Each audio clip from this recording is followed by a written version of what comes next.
ونصلی علی رسولہ الکریم اما بعد۔ راستے کا حق اور راستے کا غلط استعمال۔ حضرت ابو سعید خدری رضی اللہ تعالیٰ عنہ کی روایت ہے، نبی اکرم صلی اللہ علیہ وسلم نے ارشاد فرمایا، راستوں پر بیٹھنے سے بچو۔ حضرات صحابہ اکرام نے کہا کہ اللہ کے رسول، کبھی کبھی راستے پر بیٹھنا ہمارے لیے مجبوری اور ضرورت ہوتی ہے۔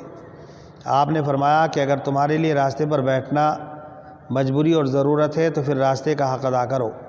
حضرات صحابہ کرام نے پوچھا کہ اللہ کے رسول، راستے کا حق کیا ہے؟ آپ نے فرمایا، راستے کا حق یہ ہے کہ راستے پر بیٹھ کر نگاہ نیچی رکھو، تکلیف دینے والی چیز کو راستے سے ہٹاؤ، سلام کرنے والے کا جواب دو، بھٹکے ہوئے لوگوں کو راستہ بتاؤ۔ بزرگان محترم، اگر کسی کا مکان سڑک کے کنارے پر ہے اور وہ کھڑکی پر یا روشن دان پر سائبان لگانا چاہتا ہے تو لگا سکتا ہے یا نہیں؟ اور اگر لگا سکتا ہے تو کتنا لمبا چوڑا لگا سکتا ہے؟ حضرات علماء اور فقہاء نے اس پر بحث کی ہے، جبکہ سائبان لگانے سے گزرنے والے کو کسی طرح کی کوئی دقت اور دشواری نہیں ہوتی، اور صرف فضا کا تھوڑا سا حصہ سائبان لگانے والا اپنے قبضے میں کر لیتا ہے۔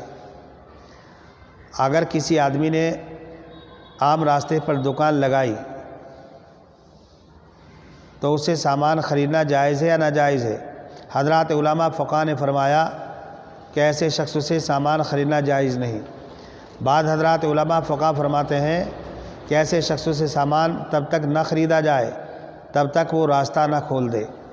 بزرگان محترم، راستہ روکنا اور راستہ بند کرنا کتنا بڑا گناہ ہے، اس کا اندازہ اس سے لگایا جا سکتا ہے کہ حضرات علماء فقہاء نے فرمایا کہ راستہ روکنا، راستہ بند کرنا، اس کے 3 بڑے بڑے نقصانات ہیں۔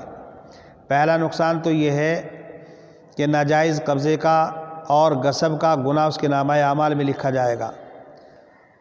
دوسرا گناہ یہ ہے کہ اس نے راستہ بند کر کے، راستہ روک کر لوگوں کو اذیت و تکلیف پہنچائی، اذیت کا اور تکلیف کا گناہ اس کے نامہ اعمال میں لکھا جائے گا۔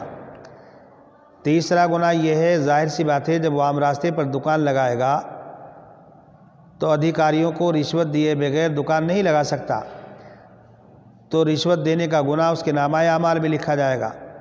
بزرگان محترم، ہمارے ہاں تقریبات ہوتی ہیں، بیاہ شادیاں ہوتی ہیں، جلسے جلوس ہوتے ہیں، عام راستوں پر ہم لوگ قناتے اور شامیانے لگاتے ہیں اور دھڑلے سے بیاہ اور شادیاں راستہ روک کر کے کرتے ہیں۔ راستہ روکنا کتنا بڑا گناہ ہے، اس کا اندازہ اس بات سے لگایا جا سکتا ہے کہ اگر کوئی آدمی مسجد میں ایسی جگہ نماز پڑھے جہاں سے عام لوگ گزرتے ہوں تو ظاہر سی بات ہے کہ ایسی صورت میں گزرنے والا نمازی کے سامنے سے گنہگار نہیں ہوگا، بلکہ جس نے ایسی جگہ نماز پڑھنی شروع کر دی جو عام لوگوں کا راستہ ہے تو نماز پڑھنے والا گنہگار ہوگا اگر اس کے سامنے سے کوئی گزرے گا۔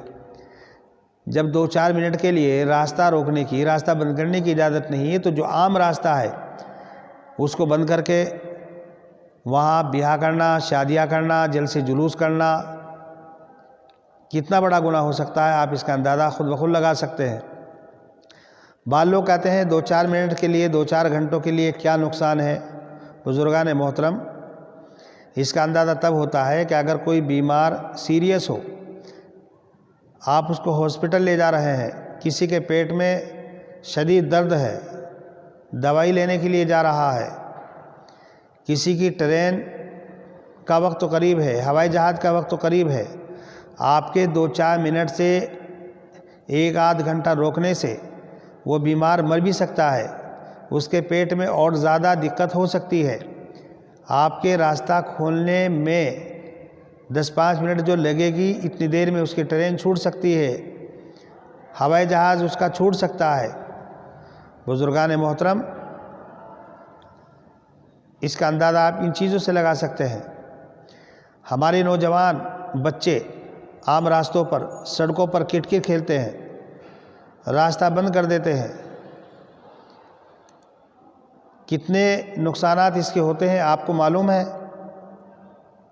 بیٹسمین جب چوکے مارتا ہے تو راستے میں کھڑی ہوئی گاڑیاں، ان کو نقصان پہنچ سکتا ہے، شیشے ٹوٹ سکتے ہیں۔ راستے میں چلتی ہوئی گاڑیاں، ان کو نقصان پہنچ سکتا ہے۔ کسی کی آنکھ پر، ناک پر، منہ پر بھی بال لگ سکتی ہے، اور جب فیلڈر بال کے پیچھے بھاگتا ہے تو مدہوش ہو جاتا ہے، اس کو کچھ پتہ نہیں رہتا، گاڑی سے ٹکرا سکتا ہے، ایکسیڈنٹ ہو سکتا ہے۔ بزرگان محترم، اپنے نوجوان بچوں کو سمجھائیے، سڑکوں کو کرکٹ کا میدان نہ بنائیں، عام راستوں پر ہرگز نہ کھیلیں۔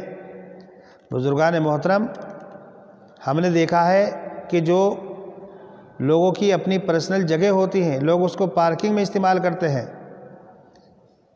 اور چھوٹی چھوٹی گاڑیاں تو دور کی بات ہے، بڑی بڑی گاڑیاں لوگ کھڑی کر دیتے ہیں عام جگہوں پر۔ ایک تو ناجائز قبضے کا گناہ ملے گا، سرکار کے قانون کی خلاف ورزی کا گناہ آپ کو ملے گا، اور لوگوں کو دقت اور دشواریاں جو ہوں گی وہ الگ ہے۔ عام جو پارکنگ ہوتی ہے، جہاں پر گاڑی کھڑی کرنے کی اجازت ہوتی ہے، وہاں پر بھی اس بات کا لحاظ رکھنا ضروری ہے، آپ گاڑی ایسی جگہ کھڑی کریں دوسری گاڑی کو نکلنے میں دقت نہ ہو، اس کو راستہ ملے۔ بزرگان محترم، راستے کے حقوق، گاڑی کرنے کے قوانین اور ضوابط آج سے 1400 سال پہلے شریعت اسلامیہ میں ان کو تفصیل کے ساتھ بیان کیا گیا ہے، جبکہ اس دور میں اتنی گاڑیاں نہیں تھیں۔ آپ اندازہ لگائیے کہ اسلام کیسا مذہب ہے جس میں ہر چیز کے قوانین و ضوابط کو بیان کیا گیا ہے۔ اسلام ایک ایسا مذہب ہے جس میں تہذیب ہے، جس میں تمدن ہے، جس میں ثقافت ہے۔ اگر ہم لوگ مسلمان ہو کر اسلامی قوانین پر عمل نہیں کریں گے تو کون کرے گا؟ اسلامی تعلیمات جو چمکتی اور دمکتی ہوئی ہیں، جب لوگ ہمارے احوال کو دیکھتے ہیں، جب لوگ ہمارے معمولات کو دیکھتے ہیں، ہماری روزمرہ کی زندگی کو دیکھتے ہیں، تو دوسرے لوگوں کے اذہان اور قلوب میں، ان کے دل و دماغ میں یہ بات بیٹھ جاتی ہے کہ اسلام اچھا مذہب نہیں ہے۔ اسلام اچھا مذہب ہوتا تو اسلام اپنے ماننے والوں کو تہذیب دیتا، تمدن سکھاتا، ثقافت سکھاتا، قوانین و ضوابط بتاتا۔ اس کے ذمہ دار کون ہے؟ اسلام کی جو شبیہ آج خراب ہو رہی ہے، اور اسلام کو جو غلط نظریے سے لوگ دیکھ رہے ہیں، اسلام کو جو برا بھلا کہہ رہے ہیں، اس کے ذمہ دار کون ہے؟ اس کے ذمہ دار ہم جیسے مسلمان ہیں، جو اسلام کی تعلیمات کو پس پشت ڈال دیتے ہیں۔ بزرگان محترم، آج اسلام